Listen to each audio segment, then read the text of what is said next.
како и за другите амандмани во одговорите што ми ги дававте, пак можам да и морам да ви реплицирам, или еве во образложението на амандманот да кажам дека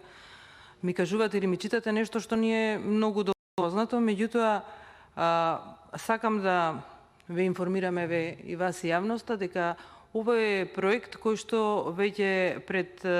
година и пол се реализира на терен и се со средства кои што општините ги добија од ТАВ програмата. Меѓутоа, заради тоа што збор за голема површина, со средствата кои што се добија, нема можност да се доизгради овој цевковод, така што станува збор за еден проект и сега кој што до некаде е реализиран и половично ние не можеме да го аплицираме проектот, таква можност не постои, треба да изнајдеме некој друг начин за да се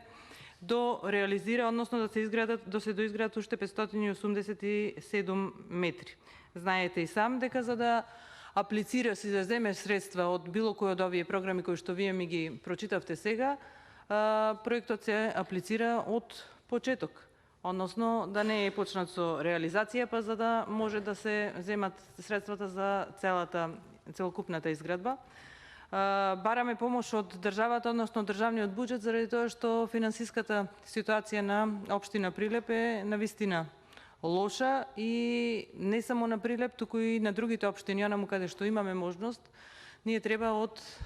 државниот буџет да им помогнеме на општините. Токму и заради тоа го поднесовме овој амандман, заради тоа што општината има потреба од финансиска помош на државата за реализација или до реализација некои од почнати проекти. Благодарам.